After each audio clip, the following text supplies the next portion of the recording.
Now, our first guest tonight is currently teaching an atelier class on songwriting and working on an album of original music with Wes Stace at the same time.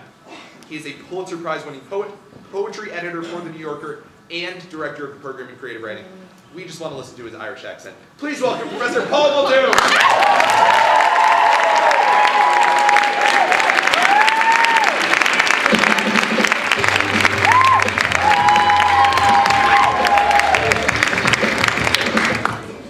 Now, Professor, you're our first Pulitzer Prize-winning guest. Actually, I'm surprised by that because they're two a penny around this place. How close is this experience to winning another Pulitzer? I sincerely hope it's going to get me on my way there. Do they offer them for web-only talk shows? I'm hoping so. So you come from the tradition of Irish poetry, but you decided to come to the United States. And work here. Also a long tradition in Ireland. Are you glad that you work here now? You know, I'm delighted to be here. I've been here for about 25 years, and most of the time spent at Princeton teaching creative writing, and it's been a blast. That's awesome.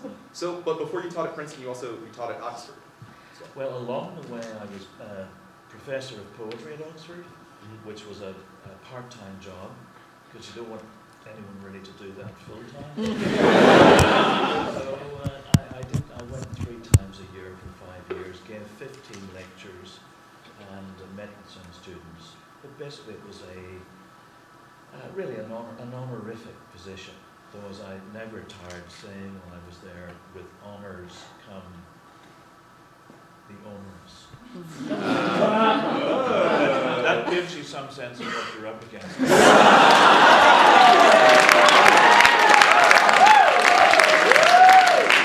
I would keep my expectations pretty low. It's gonna be friendly. It's gonna be calm. maybe not in your behalf. So how did you sort of make being a poet into, a lot of people have creative aspirations, can't actually turn it into a job, or not that it's a job, but an actual way to pay the bills and survive. How did you navigate that? You know, I don't suppose I ever really set out to be a poet. When I was a teenager, I guess that was the time in my life when I thought that it might be a possibility. And as I've gone on doing it, I realized that actually how difficult, if not impossible, it is to write really good poems. But I started young. I had the opportunity to publish a book when I was an undergraduate at Queen's University, Belfast.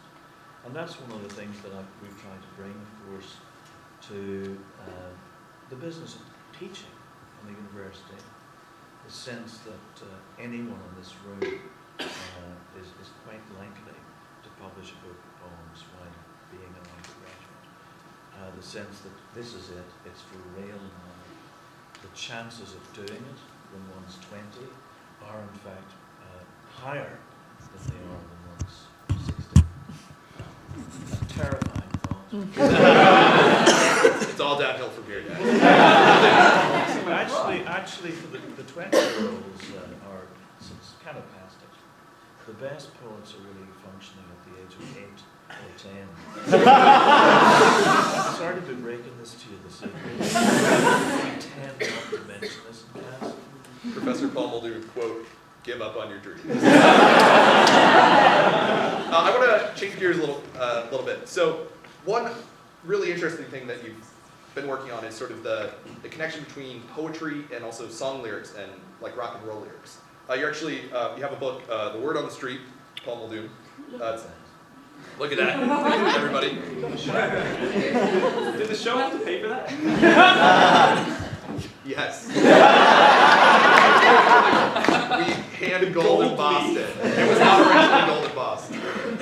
As many of you know, really the height of one's achievement as a writer is to have a book with some kind of embossing.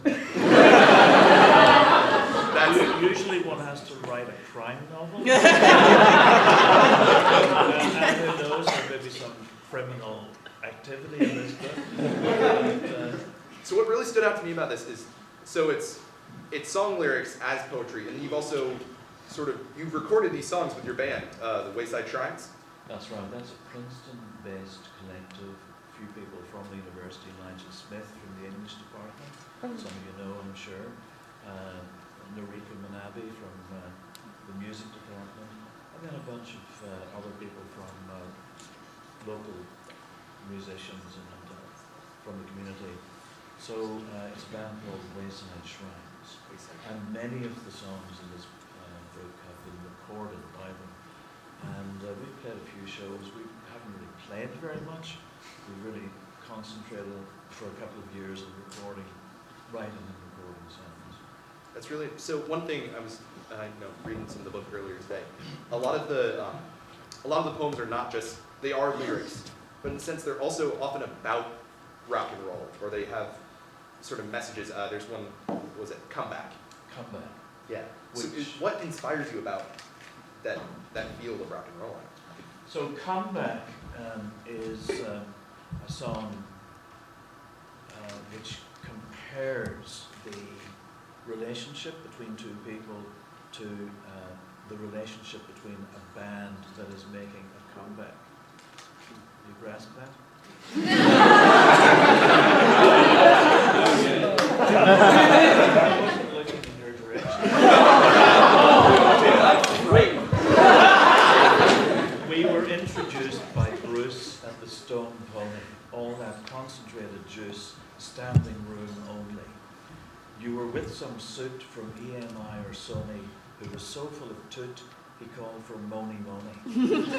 You came back to the slum, the squat with Lars and Sammy, then Lanois Green Thumb, brew us a golden Grammy, and then our double album hit a double whammy. When it reached #1, we reached for our Swami. To make a comeback, don't you see? It's time to come back to me. And I'll just, the very end of it, we've no sooner said farewell than it was time to reunite, the flames likelier to swell in a diminished light. For though we're a hard sell, what with the cellulite? I don't know. Clear as a bell. We're still pretty tight. So let's remember the fans as we fan the embers and hit the meadowlands this coming September. When we take each other's hands, baby, let's remember we're just another band with only 2 surviving members. Wow.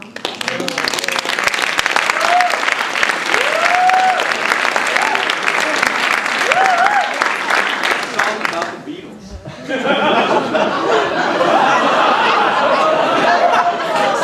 So in addition to the word on the street, you're also teaching this atelier with Wes Stace, or he also goes by John Wesley Harding.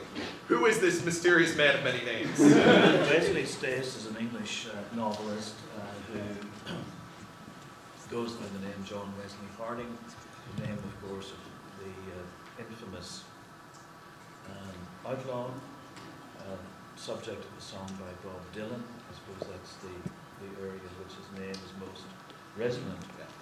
But John Wesley Harding is a really fabulous singer-songwriter, and so this semester we have the great delight, frankly, of being able to work with 23 students. I know 1 or 2 in this room. Who could they be? It's such a fun class. It really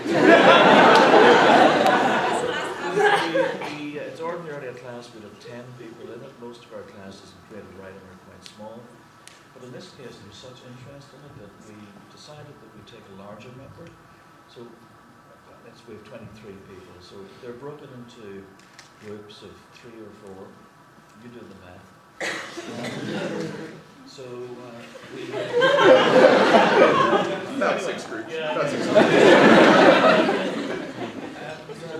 And each week they come up, each group, and the groups move around a little bit, they change a bit, and the quality of what has been done in this class is quite remarkable. One of the things we're thrilled about actually is that you know, I can see how in some intellection people might think that the idea of songwriting is something we've imposed on the Princeton community, whereas in fact it reflects the interests of so many of the students from Triangle, of course, and also from so many other areas of the campus. So it's just a blast.